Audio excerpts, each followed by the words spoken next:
Hello friends, मैं doctor NS. लीलारे। आज हम कैलकुलेट करेंगे पी परसेंटाइल को, पी फॉर परसेंटाइल को, जिसको हम शतमक भी कहते हैं। तो शतमक को हम कैसे कैलकुलेट करेंगे यदि सीरीज़ कंटिन्यूअस फॉर्म में है, जिसको हम कहते हैं ग्रुप डाटा भी कहते हैं या सतत श्रेणी भी कहते हैं। सतत आंकड़ा हो या जब आंकड़ों का समूह कंटिन्यूअस फॉर्म में हो तो हम कैसे कैलकुलेट करते हैं। तो इससे पहले आपने ऑलरेडी देख लिया है कि परसेंटाइल को हम यदि डाटा सिंपल फॉर्म में है या इंडिविजुअल फॉर्म में है और डिस्क्रीट फॉर्म या अनग्रुप्ड है तो कैसे हम परसेंटाइल को कैलकुलेट कर सकते हैं। तो यदि आपको वो वीडियो देखना है तो आप ऊपर आई बटन पर जाकर वो वीडियो देख सकते हैं। क्लियर। तो आज हम कंटिन्यूअस सीरीज़ में ग्रुप डाटा को कैसे कैलकुलेट करते हैं ये हम देखेंगे। तो यहाँ पर इससे पहले आप सिंपल या डिस्क्रीट सीरीज़ में पढ़ा था तो वहाँ थोड़ा सा जो फार्मूला था वहाँ हम n+1/100 लगाते थे। अभी यहाँ n+1 नहीं होगा, +1 को हम यहाँ पर हटा देते हैं जब भी हम कंटिन्यूस सीरीज़ की बात करते हैं, चाहे वो क्वार्टाइल हो, चाहे डिसाइल को कैलकुलेट करना हो, चाहे परसेंटाइल को कैलकुलेट करना है। तो ये बात आपको ध्यान रखना है क्योंकि मैक्सिमम स्टूडेंट यहाँ पर आकर कंफ्यूज हो जाते हैं। क्लियर।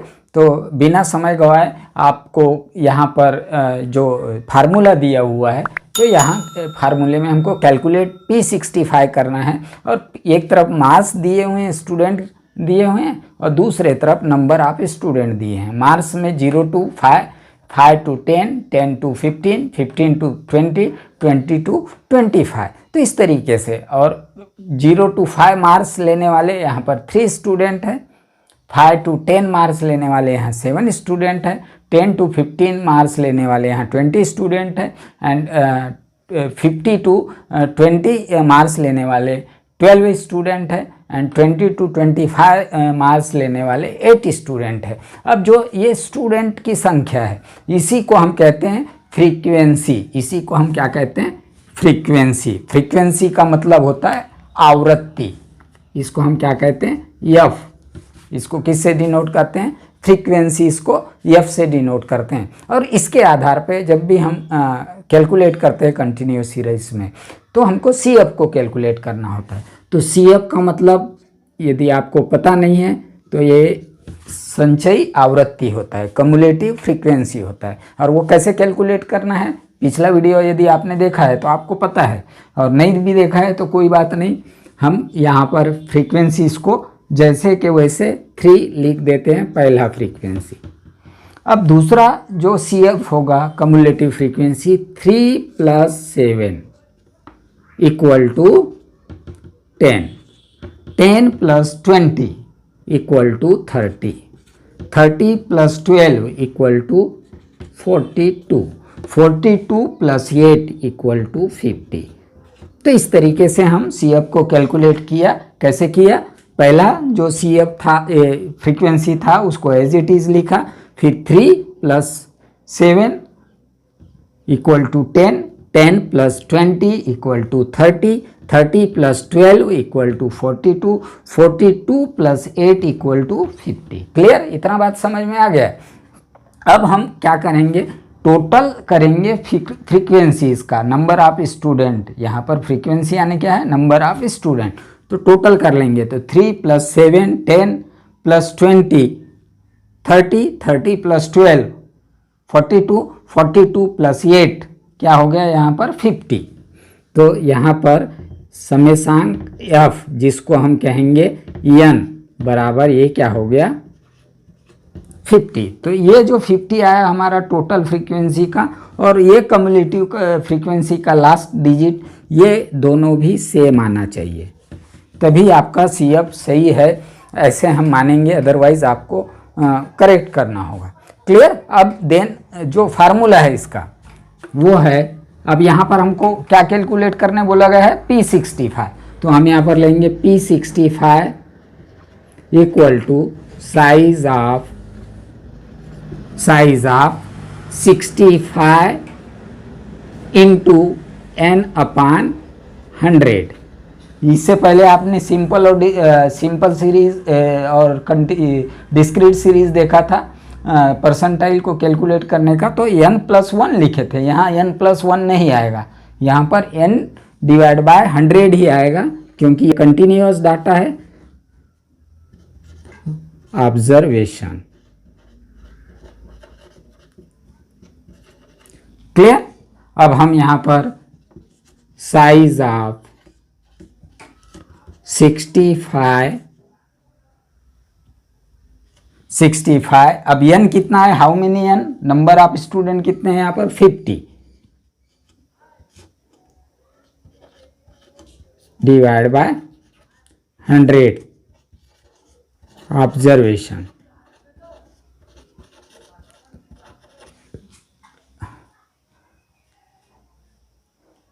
कितना आया यहाँ पर 65, तो यहाँ पर P65 equal to size of, अब यहाँ पर 50 इंटू 65 करेंगे हम, तो 65 into 50 divide by 100 observation.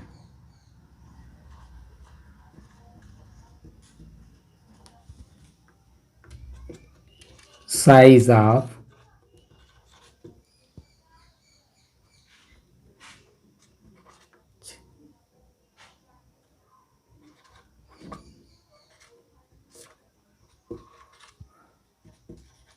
Observation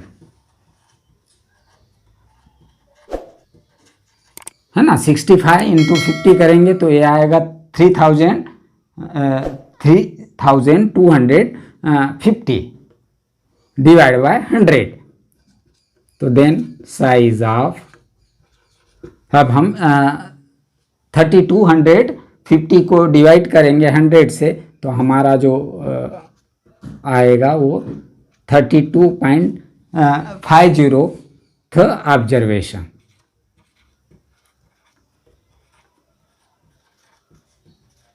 clear कैसा है ये 32.50, हमने 3250 को डिवाइड किया 100 से, तो हमको ये मिला।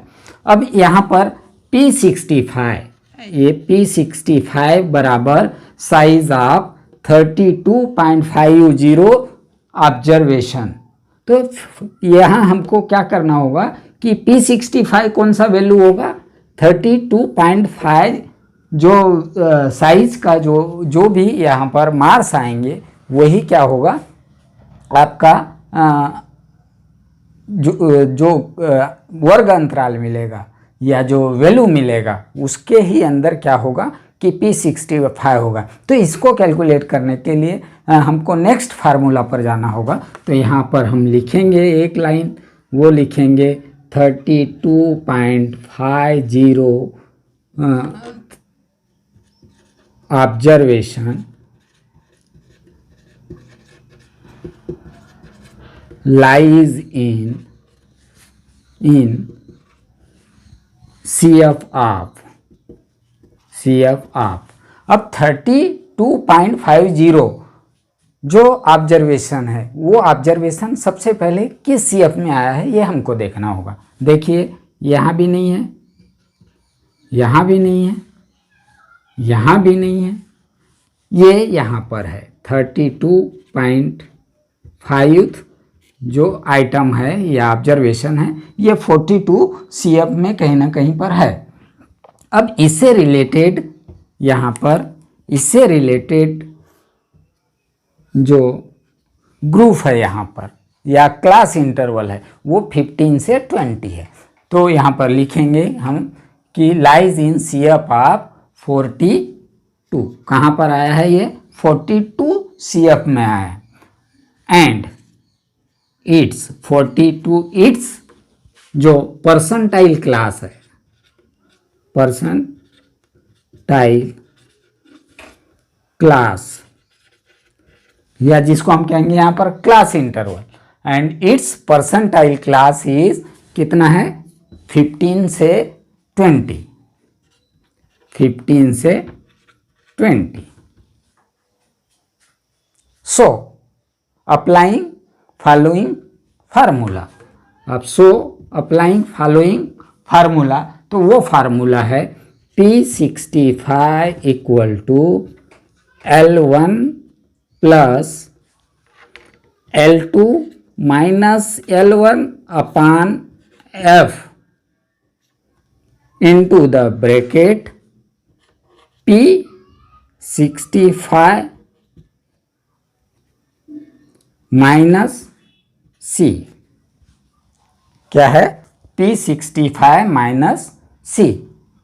तो आप देखेंगे कि L1 क्या होगा? Lower limit of class interval. तो लोअर लिमिट क्या है? 15, तो L1 हो जाएगा। और L2 क्या होगा? Upper limit of class interval, L2 हो जाएगा। F क्या है? तो related cross interval group frequency, तो ये हो जाएगा 12। और C क्या है? जो क्लास इंटरवल आया है हमारा उससे पहले वाला कम्युलेटिव फ्रीक्वेंसी C, तो ये हो गया C। 30 क्या हो जाएगा? C हो जाएगा। तो हमको यहाँ पर क्या क्या चीज़ मिल गया? L1 मिला, तो L1 क्या है? 15। L2 क्या है? 20। F क्या है? 12।